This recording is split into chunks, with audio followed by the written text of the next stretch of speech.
Good afternoon, everyone. I am Justine. I am the Vice President of Marketing at AIM Transportation Solutions, and I will be the moderator for today's Women in Transportation panel discussion. I am here with a panel of incredible women, probably none of which spent their childhood saying, I'm going to be a truck driver when I grow up.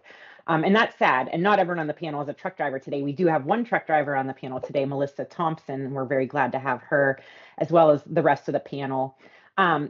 There is incredible opportunity being missed by so many women out there because of gender biases on trade-based professions like truck driving or diesel technician or even being a plumber. Hopefully we all look in the mirror at this point in 2024, and we look at our daughters and we say, honey, you can be anything you want to be. But when it comes to putting the wheels in motion for a career in the transportation industry or in the trades or in operations like all of us, it can be a little trickier to navigate and practice than it is to verbalize. However, I do think proclaiming I want to be a truck driver is a great first step, so I encourage that for everyone. Well, we have 7 successful women in transportation or operations here to talk today about the why and how when it comes to choosing a career that might look a little bit differently from that of your peers. So we're going to discuss how we can create positive workplace environments, positive operations for females, and in turn increase the female employment and help close the gap that exists between male and female enrollment in our industries. The session is going to go really quickly. There's so much exciting stuff to talk about. We are recording and we'll post a video of this to our social media tomorrow. You can view it there. None of what we're providing today constitutes as legal guidance or precedent. The views and opinions expressed in this webinar may not be relied upon to support any cause of action. We're all just here to talk about the successes we've found and how we can continue to pave the road for the next generation of women behind the wheel or in the corner office. We're here to uplift and support each other, and there's incredible power in that. So I'm really excited. If you have any questions during the session, please type them into the Q&A and we'll try and get to them by the end of the discussion. We might not get to them, but we're going to aim for it. So I'm going to start by letting each of our guests introduce themselves and tell us a little bit about themselves, their organization, and their journey to success before we get into the questions on the panel. So I thank all of you women for being here today, and I'm going to start with Leah. Leah, could you tell us a little bit about yourself, your career, and what your journey has looked like? Sure. And first up, thanks for having us all and for kindly having me back. I'm excited to be here alongside all of these amazing women. As briefly as possible, I started my career recruiting truck drivers. I moved into benefits and risk management in human resources, and I later created a mentorship program focused on retaining employees while leading HR and recruiting. My time as an HR leader at a trucking company was in the trenches as only one of 2 women in leadership positions at the organization. I've led the National Transportation Institute supporting data-driven decision-making related to drivers and techs at companies across North America since 2015. And notably, since we've grown NTI in those 9 years, over 60% of our team are now women. I broadcast talk radio programming on SiriusXM's Road Dog Trucking Radio, aim to support and uplift professional drivers that safely deliver every day. Served 6 years on the board of directors for the Women in Trucking Association, leading membership and working on programs across the industry to minimize obstacles and celebrate successes for women. And today I serve on the board of directors of the Next Generation in Trucking Association, co-founded by a woman, inspiring companies across North America to lead the way in creating and instilling programs for both young men and women to join the industry.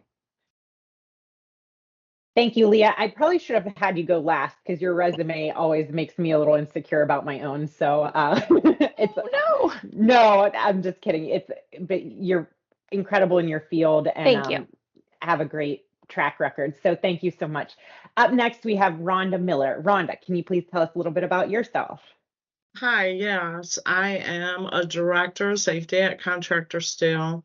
I've been with this company for 5+ years. We are a structural service center that has locations all across the United States, and we have our own assets. I started my safety career almost 30 years ago. I was working at a freight forwarder as an admin. Shortly after I started there, they went under a DOT audit. And that's kind of where my passion began, because The motivation came from losing friends and family as truck drivers that were involved in accidents. So I tried to learn everything I could, collaborating with the owner of the company, working with DOT officers, working with the Michigan Truck Association. And then, of course, on the job experiences have taught me how compliance is the most important thing when it comes to the trucking industry. My passion has to improve the CMV safety with the drivers, the public, and of course the cargo. So it's been a long road. Thank you for Thanks. that, Rhonda. That was, it's really great to hear how much personal interest and heart you have behind the work you do. So that was fantastic. Up next, we have Christine Boucher. Christine, thank you for being here. Can you please give the audience a little backstory on you and your profession? Sure, Jess, thank you. And again, echo what Leah and Rhonda's, thank you for inviting me and us to be a part of this. I am with the Columbus Chamber of Commerce, and I'm the director of the Columbus Region Logistics Council. So trucking and transportation and logistics is all in that realm of what I direct with the 240 members of the Logistics Council. So I came by this role through my career tech ed background. So a little later on, when we get to the questions that Jess asked, I definitely have some ideas about expanding this more into how women can get, young ladies can get involved in the transportation industry. Which is fantastic. We're looking forward to hearing that in a little bit, Christine. Thank you for that. So up next, I have someone who I get the pleasure of working with closely, and I consider not only a coworker, but a friend. We have Carly Kuntz with AIM. Carly, thank you for joining us. Could you please introduce yourself and tell the audience a little bit about your history? Sure, absolutely. Thanks so much, Jess. So my name's Carly Kuntz. I am the Vice President of Human Resources. I began my career, it's going to be coming up on 16 years. I started in June of 2008. So, over the last 16 years, I've seen numerous changes that have taken place, within the company, within females in general. And so it's really exciting to see all the different things that, we've seen over the last 16 years. And I think when Jess asked some questions, we'll get into a little bit about like the diversity and how we recognize that and everything. So I'm excited to share that with everybody. Thank you very much, Carly. Up next, we have Cindy Salters. Cindy is the manager of transportation at Gutman Holdings. Cindy, would you please tell us a little bit about yourself? Hello. Thank you again, for the opportunity to be here today, share my experiences with such a great group of women. My name is Cindy Salters. I am the manager of transportation and operations for Source One Transportation and Gutman Energy in the Belle Vernon, Pennsylvania area. I feel very fortunate, to be part of such an essential, growing and evolving industry. As mentioned earlier, no one really plans to be in trucking, so this has been a long journey. I'm getting ready to hit my 30th year in the transportation industry. So I'm extremely grateful for, the experiences it's brought me as a leader and a mentor. So I'm new to the Pennsylvania area. Really looking forward to, making a difference and helping more women strive to become driven, confident leaders in the industry. So thank you for having me. That's awesome, Cindy. And I'm actually originally from Pennsylvania. So if you need any tips on where to go eat, I'm happy to tell you. I will take you up on that. Great. So now up we have Melissa Thompson. Melissa, like Carly and I, is also an employee at AIM, but unlike Carly and I who work at an office capacity, Melissa is behind the wheel, which is incredible. Melissa is part of a small percentage of professional truck drivers who are female. Melissa, thank you for being here today. Can you please introduce us and tell us how you came to be a professional truck driver? Yeah, so I also did not plan on being a truck driver as a kid. I worked at Nestle Drumstick, which is a seasonal company as a machine operator. And the third time I got laid off in 1 year, my brother-in-law, who lived across the street, just happened to be in a trucking school. And he came over and told me I ought to go to trucking school. So I didn't know anything about student loans, and I didn't figure I'd get it. So I just humored him and went and applied, and I got in. That was in 92. I've driven about 28 or 29 of those years, and I've been across country, I've been regional, and I'm local. Up until the E-Log, no company that I personally ever worked with really stuck to the hours. So literally just in the last few years, I've only had to work a 14-hour day. And with AIM, I actually don't even work that much. So it was pretty hard sometimes. I mean, sometimes when you added your hours up, it didn't even add up to minimum wage. So mentally, it was probably harder that way than, physically, but then you got tired. So. Yeah. And I'm glad that hours of service have improved your schedule and quality of life. So that's definitely a positive. So thank you so much for that, Melissa. And last but not least, we have a very exciting guest, Christine. Christine is the president of International Gourmet Foods. I love meeting women at the top, and Christine is definitely a woman at the top. So Christine, can you please introduce yourself and tell the audience a little bit about your journey and your organization? Absolutely. Thank you so much for having me.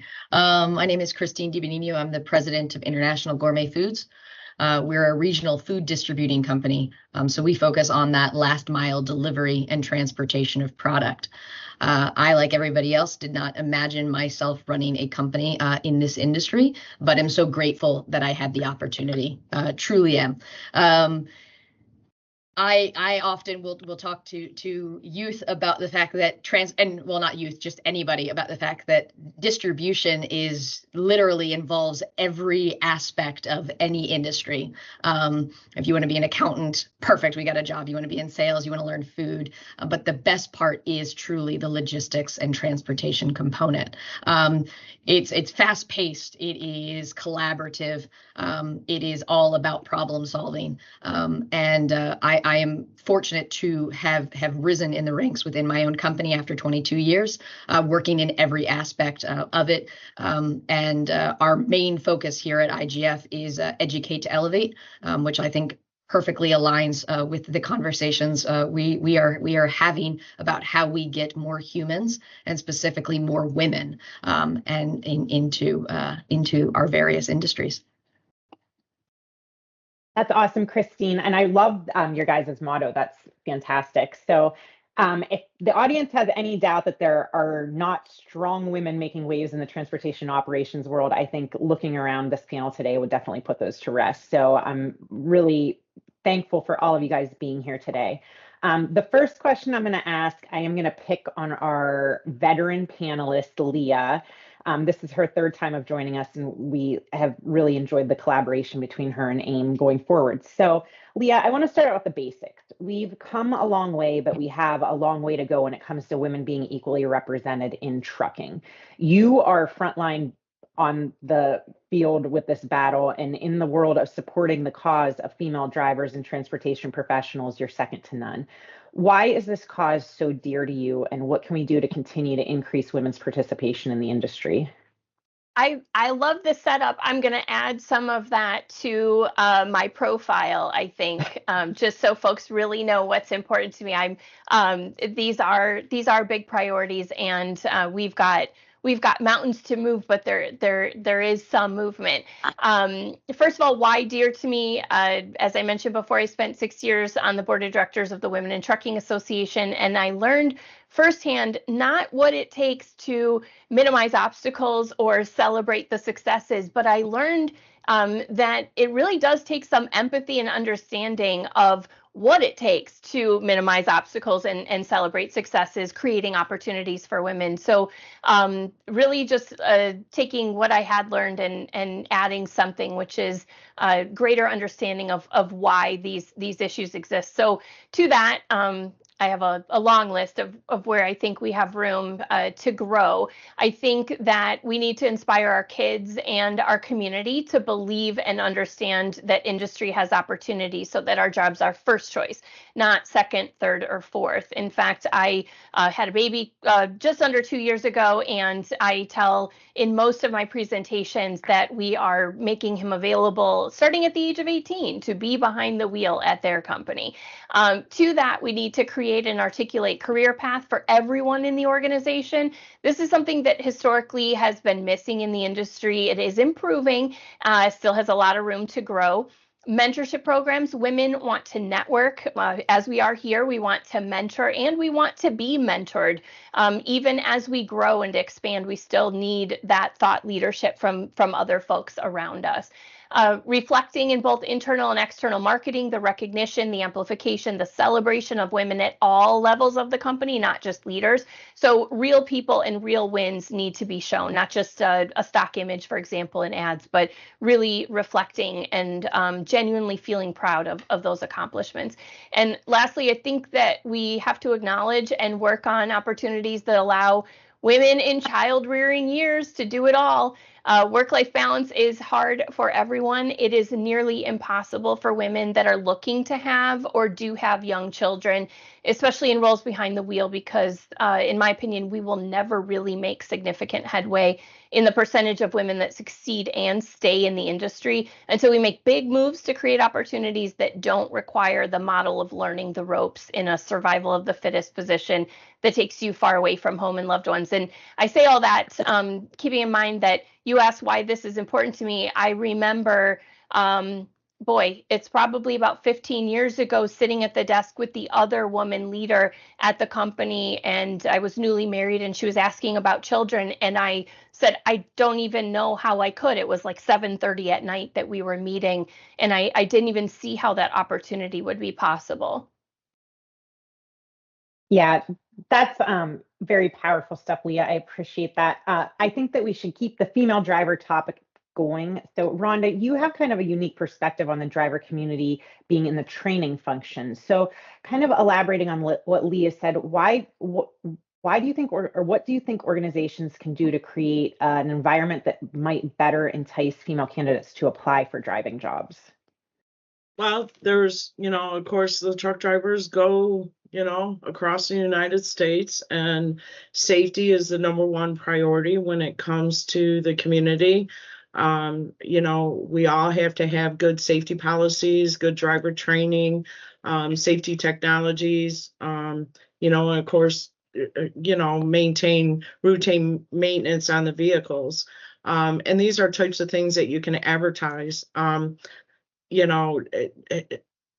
Working in the steel industry, this has a tendency to steer women away from it. Like, okay, I gotta haul some steel across the country, and especially at our location because we're structural steel, so it's not your average steel coils. And I'll give you a prime example. I hired a female truck driver back in 21. She is our only female truck driver, but she still works for us. And market her, show, this on social media and job postings, can help bring other women in when they see women actually doing the job. So when you're using somebody that actually works for you, on social media, other truck drivers look at it and say, I can do that too. And Rhonda, I couldn't agree more, having that visible icon that you can look to and say, this is a powerful female, this is a female truck driver, this is something I can aspire to, is endlessly important. And that's part of the reason I'm so glad to have Melissa here today, because Melissa is a truck driver. So Melissa, I'd love to hear your perspective from the other side of this. Being a driver yourself, what can companies do to make sure women feel safe, comfortable, and welcome in their operation? Okay. I'd like to say, Rhonda, I hauled steel for 10 years. And I'm pretty short, and I think if I was taller, it would have been a little bit easier. But it does take kind of mind power to know you can do something. as far as companies go, I'm sure that I've been turned down by a couple, but for the most part, the steel company that I worked for, once I got there, the owner eventually told me that he talked to all the guys. It was a 10 or 11 guy crew, and he made sure they were all okay with me working with them. I didn't know that, of course, when he hired me, but that being said, I've never had a problem with the companies I worked for. I've been treated equally, as far as I know, as my coworkers, and I have always felt safe. So I don't know if it could be perspective or if I've just been really lucky in my time, but I think it's more what I'm doing than what the company's doing, because I've had really good fortune with the companies I work for, feeling safe. Now, I did work a lot more hours than I should have, but all I had to do was, if I had said anything to any one of my companies about, look, I can't do this safely, they all have backed off. And I've had to do that a few times, but then there's times that, I went ahead and pushed it. I was living on the road and I wanted to make as many miles and loads as I could, since I wasn't going home that night. Does that answer your question? It definitely does. And just out of curiosity, how does AIM compare to your past employers in that regard? So I'm really lucky. It's probably, I don't like the hours and the days that I work, but that's just, probably with a lot of jobs. But I'm not pushed. If there's a problem, it's been taken care of. I literally work an 8 or 9 hour day, which is pretty much unheard of as far as my career goes. So I guess AIM is probably one of two of the best companies I've ever worked for in 28 years, I would say. Awesome. We'll definitely take that. So thank you for that, Melissa. And I guess I'm just going to kind of nudge Leah on this too, because she sees this from, she talks to a lot of people out there in the truck driving community. And what do you think, Leah, the steps that a company or an operation can take to really make the drivers feel safe and welcome, the female drivers, that is, what would be like the biggest action steps you could advise them to take? The welcome part would be I think, again, possibly the option of opportunities that don't make you choose between what's important to you at home and what's important to you at work. The grouping and an opportunity to mentor and be mentored, community with women at a company, even if it starts small, it will grow because of the support of that community. And then safety, this is one of the greatest lessons that I learned, probably starting right away in 2016, is that pets are not just a bit of a burden on the equipment. They're also the security, the companionship, and oftentimes the safety and emotional well-being for women that are on the road. So, allowing for that security option, as well as even so far as an option to better lock the truck when they are in the cab. Right now, a lot of folks rope their door to the wheel or other ways. They oftentimes feel unsafe in the truck, and so having your equipment not all keyed the same, and even going so far as to have alarms on the unit in case there is a safety emergency. That is fantastic advice. I appreciate that, Leah. Thank you. So I think overall, the low number of female truck drivers, women transportation professionals in general, stems not only from the operational environments that aren't female friendly necessarily, but we're working to make them more female friendly in the ways that Leah just mentioned, and the group as a whole. But we're also up against some cultural stereotypes that tell us that truck driving isn't, or, being in the transportation industry as a whole isn't like women's work, which is a terrible expression. And I've heard the term used, pink collar work, which is considered work that is female friendly. So, Christine B., I'm going to ask, how do we change this narrative and start viewing transportation as a pink collar profession? That's a good question, Jess. My experience from what I did when I was at the Career Tech School as a career development coordinator is you have to start young. I was my role there in K-8, working with K-8 schools, elementary, middle, and junior high. What my task was to bring experiences and awareness in non-traditional roles. So whether that is a female in trucking or a male in nursing, or some of those non-traditional, because some of that we had to report on to the state in terms of when we got to the education piece of it. How many students did you have in dental assisting that was non-traditional? So that would be, i.e., like a male.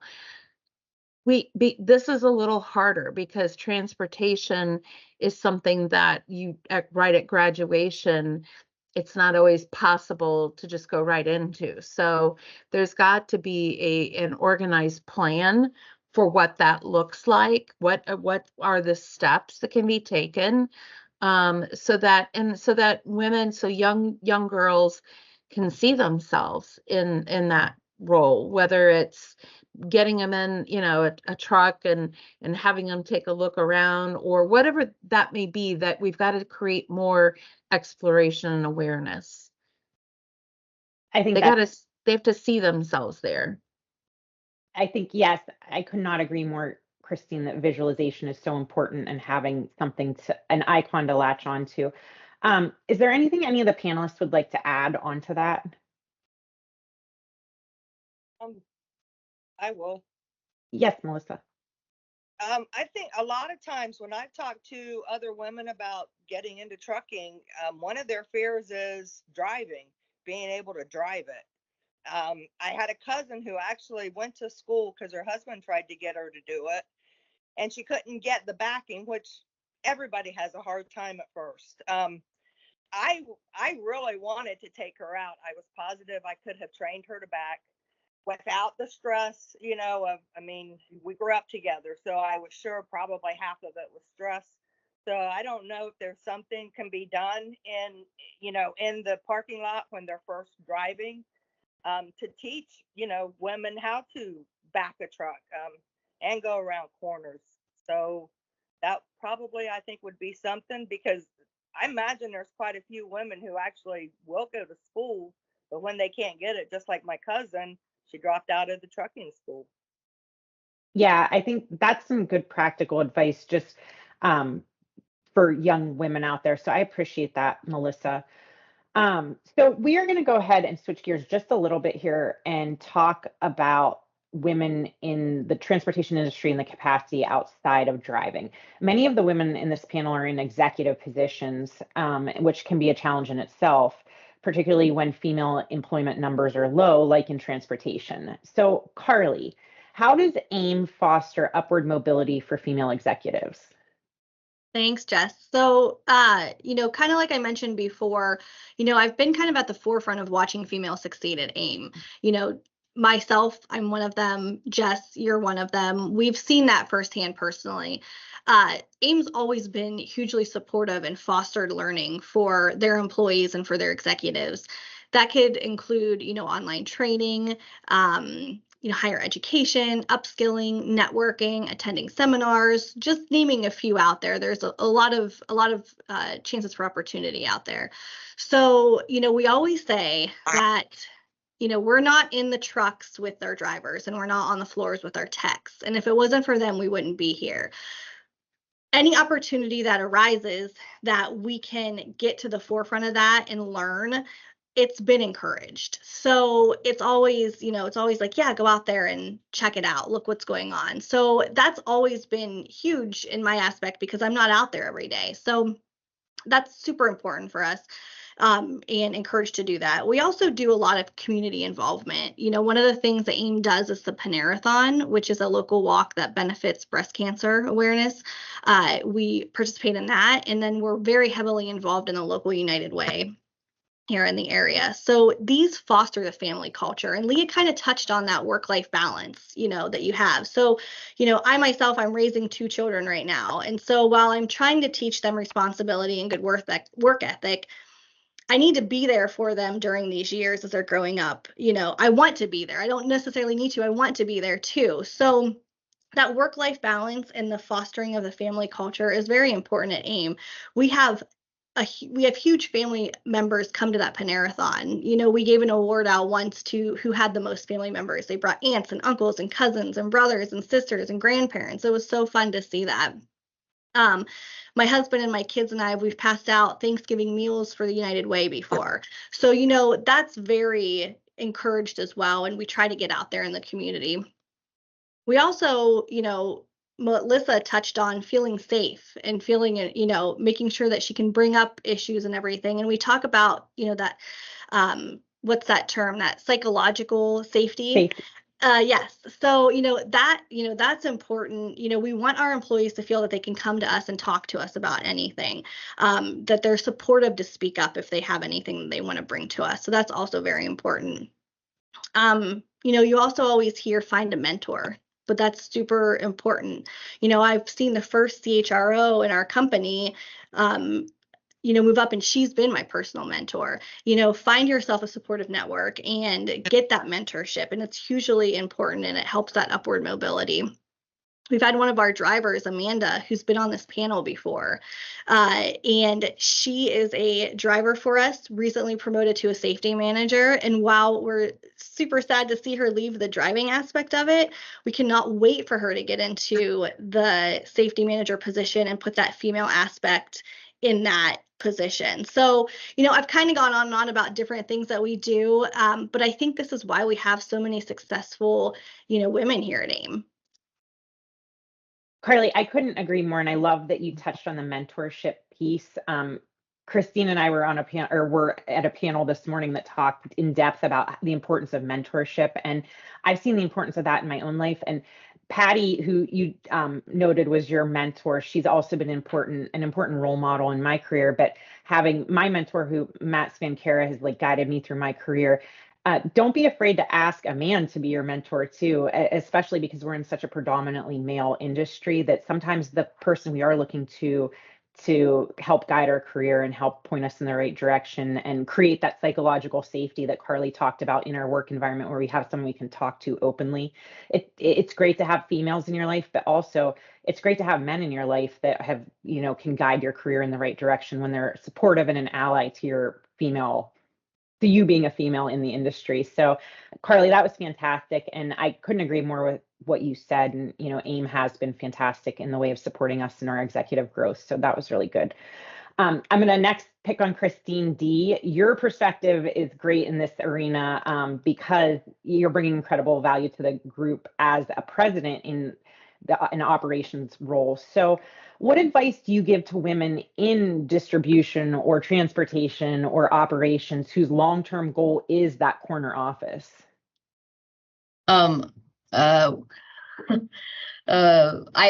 just want to touch on Carly's comment regarding just ways that companies can sort of help out in that important component of mentorship.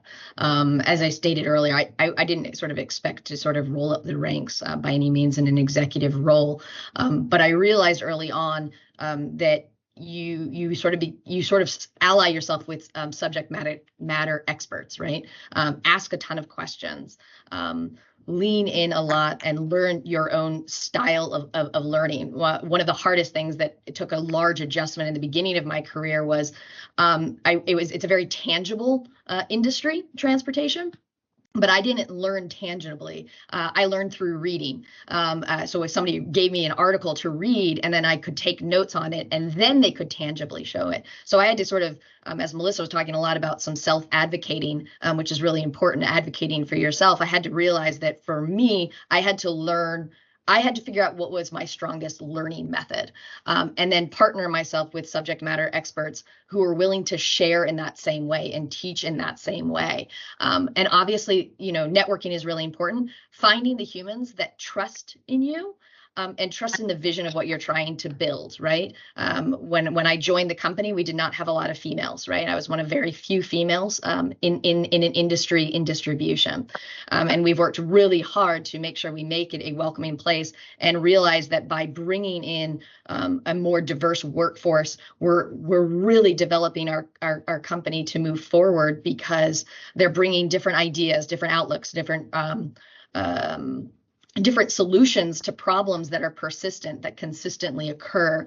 They're able to talk about different ways that we can look at equipment, different ways that we can procure equipment as well. And the biggest thing that I will say for anybody who is truly interested in sort of moving up is, I realized not only in when I applied for positions and promotions, but when I was looking at candidates, viewing resumes, Carly, I'm sure you'll sort of see this, it's apply for the position when you have 60% of the qualifications. Don't wait till you have 100% of the qualifications. It's the worst thing that women do. We wait till we're 100% qualified for the job, and you're too late. You're overqualified for the job. When you're writing job descriptions, you're always trying to attain for what the job is going to be. And I find that most of the time when I would speak to male counterparts, they applied well earlier than I did. So I advocate you're 60% there, apply. Because you'll learn a lot in your interview, you'll learn a lot more, and you'll be hungrier for the position and move up the ropes a lot faster. I love, Christine, that you just brought that up, because I've been reading about the same thing, that men are really prone to apply for positions that they're not technically qualified for by the qualifications listed on the job descriptions, where women are more hesitant to do so. And that is what's helped to advance men beyond women in the professional world to a certain extent. So I love that you're pointing to that and creating visibility. Is there anyone else that wants to talk about that or elaborate on that at all? Yeah, I will. I have found that it's amazing. Men over women will go in without knowing anything about a job, and I know women will. Well, I have an idea, and they won't get the job, but the guy who's don't even have an idea, they'll get the job. So I guess they're more confident sometimes. Or cocky, I don't know, Well, Melissa, you brought up a good point about people's fear of driving trucks, right? Or females who have a fear of driving the trucks, right? And so it's sort of like trying to find those stepping stones. So what are the stepping stones? First start with potentially driving a van, right? Then get into a Class B truck, get into a smaller one before you go straight into it. So you can build the confidence. But the key for me is always, to your point, you probably have more of the skill set than you realize to be successful in the role. So right. Yep. And I have to disagree with anything that says that men are actually better drivers than women. I would feel that is not the case, but that's, again, a stereotype that we've been told as a society that then we perpetuate, and it gets in your own head and affects your own confidence, where, Melissa was able to overcome that and say, like, that's just silly, and I'm going to push forward through that. And I think what you guys are all really talking about, creating those visual examples for us, seeing women do it more, and seeing that, I would not be unique in doing this. I would have a community and I would have peers. So I think that's fantastic. So next, Cindy, you are the manager of transportation at Gutman Holdings. This is an incredible title for a woman. How have you been able to rise the ranks as a female in a role that would traditionally be considered male? I think for me, experience and knowledge has definitely been, key factors.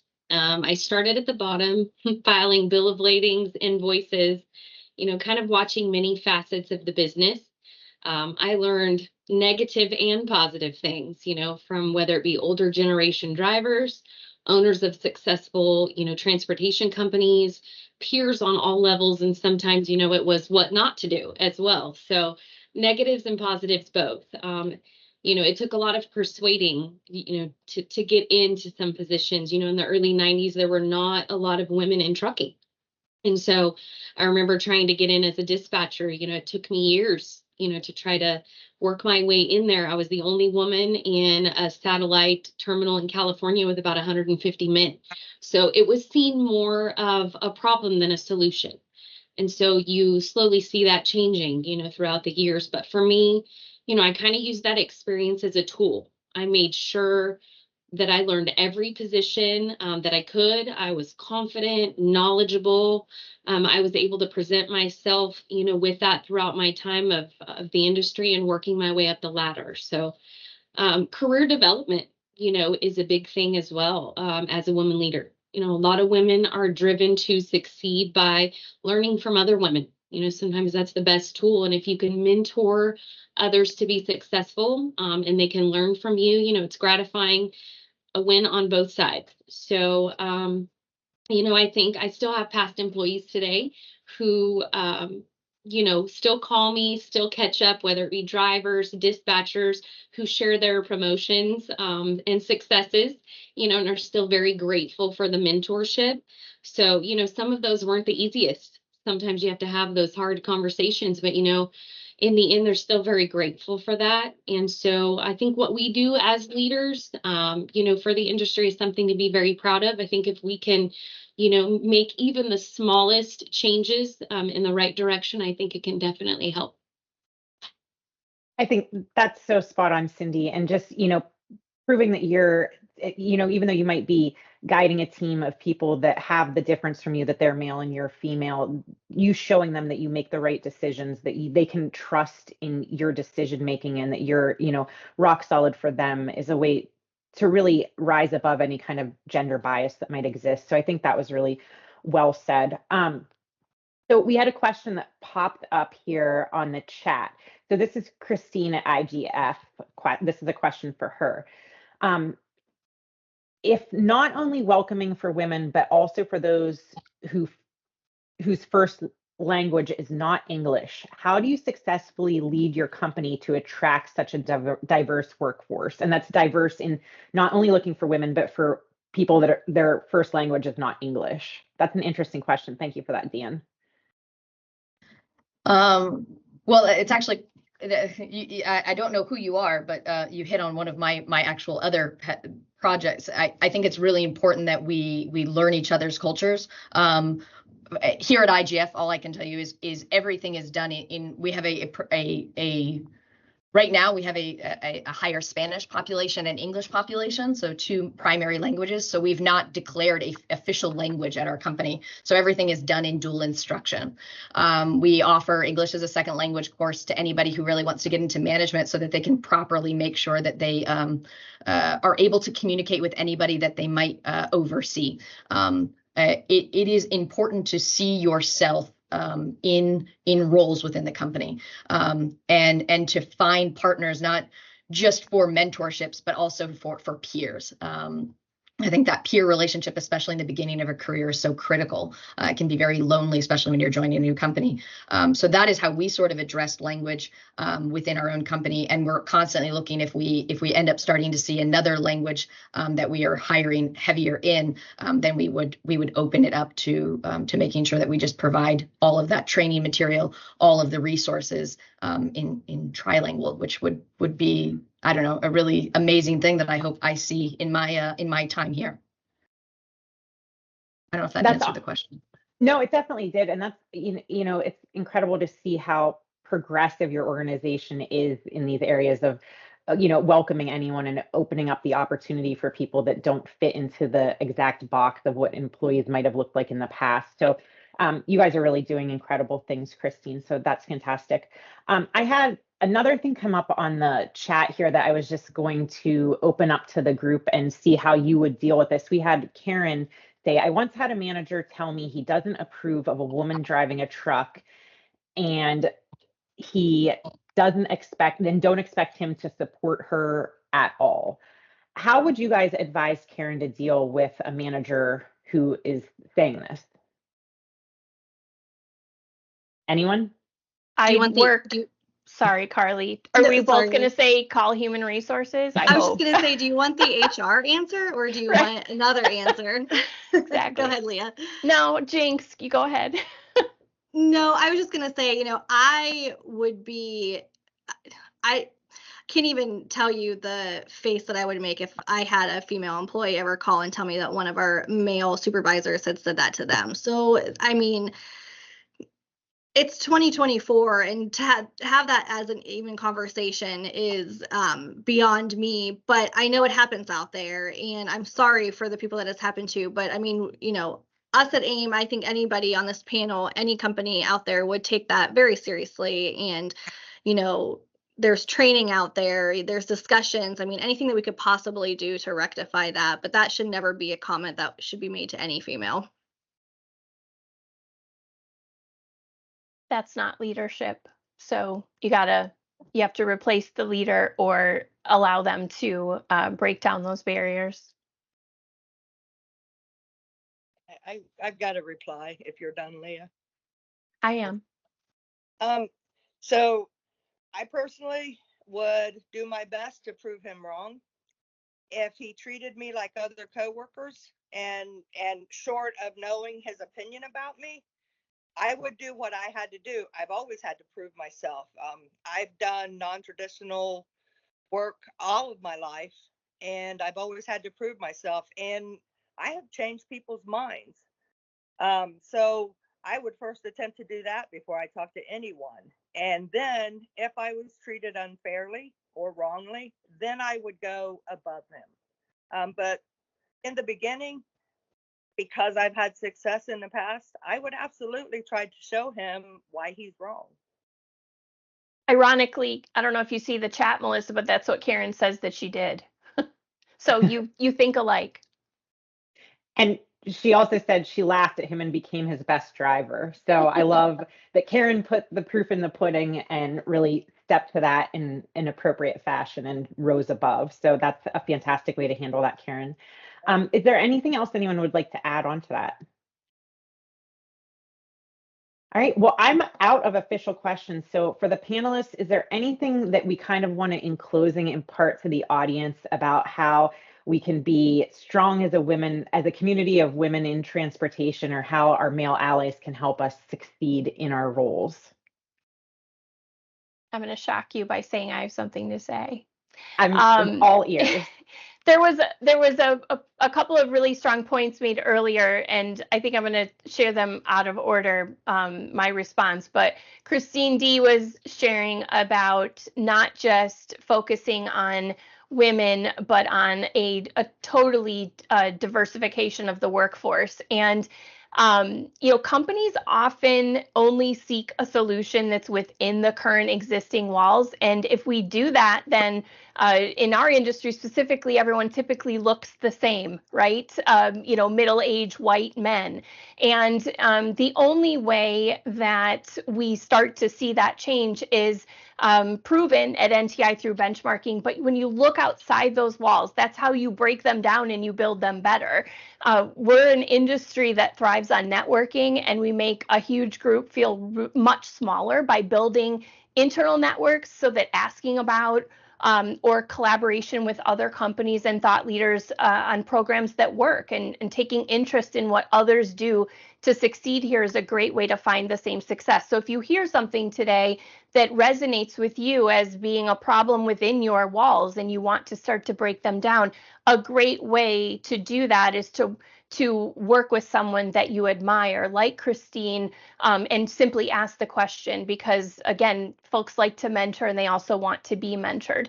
And the other note that I made earlier is, Christine was echoing that point that I made about creating and articulating career paths. It's not just behind the wheel. I work at fleets all over North America, and when I'm visiting, it's really truly amazing to me that I'm approached by a leader in the boardroom that they have a large percentage of women working in a particular location, but they're not going after promotions. And at the same company during Q&A, I'll be approached by younger women wanting to excel, complaining that the management track makes it impossible for them to either have, raise, or participate in the raising of their children. And that's where that empathy and understanding comes in, as well as communication. It's the only way to uncover these issues is to start by simply asking the question, are we happy with where we're at? Is there room for us to expand and grow in this area? And if we look at leadership, if it's profoundly a higher percentage of male leaders, then seeking out male allies is another opportunity to share that communication. But beyond those men, you can also do focus groups and surveys and those mentoring groups and building communities within your own walls so that you can together break them down and build new that are reflective of a more timely workplace in today's society. Leah, that's so spot on. And in addition to having mentors, as you mentioned, and having advocates, something else that I've been reading about is having sponsors. Who is going to speak up on your behalf in a room of people talking about open positions in leadership? Who's going to nominate you? Who's going to say, you know, Carly's right for that, Christine's right for that, Leah's right for that? So surrounding yourself with people that, for lack of a better phrase, have your back when you're not there is so endlessly important. And that kind of goes back to what you were saying, Leah, about being well networked within your own organization. I know for myself, that's been endlessly important in my career. So anyone else have anything they want to share? Just to kind of, you know, mirror what Leah said about the networking. Networking's huge, and it's not something that ever rarely falls just in your lap. You know, you have to go out there and you got to kind of get out of your comfort zone, and you got to talk to those people, you know, because they are going to be your allies. And there you could very well find a mentor within that networking. And so you can't just sit there and just wait for it to come to you. You really need to get out there and really be at the forefront of that and talk to people and find people with, you know, similar backgrounds or, you know, in your industry, because then you're going to find, you know, helping people out, finding that mentorship, like Melissa talked about, you know, helping somebody with maybe the, you know, logistics of driving a truck, you know, that's where you're going to find that. And it's huge right now. Absolutely, Carly. Oh, I'm sorry. No, I was just going to say, I agree. I will say I am an introvert. And so the concept of network, when I first heard it, when I started my career, terrified me. This idea of going not only outside of my shell to learn a new skill, but outside of literally my natural tendencies, right? And so I love the way that if once you start networking, you realize that you don't have to be an extrovert. You don't have to be this. You just start finding the people who will support you, who will talk for you, who will, as Jessica said, advocate for you when you're outside of the room, who will speak up for you, because in most organizations, you're going to have introverts and extroverts. And when you're in a room, sometimes the loudest voice is the one that gets heard first, even if it's the wrong thing. And I think networking really helps that. So I'll just say, as an introvert, networking is terrifying. So for the audience, frankly, even doing this panel, I had to be told by like 6 people it was required to eventually start doing panels. It is really important, and you eventually will find your own safety net, because you will find that network that supports who you are and not tries to make you into something that you are not. So sorry, just on networking from an introvert. It's a terrifying thing to hear. Let's get a recorder and just snippet her snippets today, because she's got some good sound bites. Yeah, I was gonna say that too, Christine. You're the best introverted panelist I've ever met. Absolutely. So. Well, anyone else have anything else they'd like to add? All right. This was so fantastic. I am feeling absolutely just rejuvenated and energized by the energy here today. So I appreciate you all being here so much, and I've enjoyed this time with you. Thank you to our audience for joining us. My final message to the group: as women and members of the transportation community, let's not forget to lift each other up. Our greatest success can be found together. So I hope everyone has a wonderful afternoon, and I'll talk to you all soon. Thank you. Thanks all. Bye, guys. Thank you. Bye. Thanks, everyone.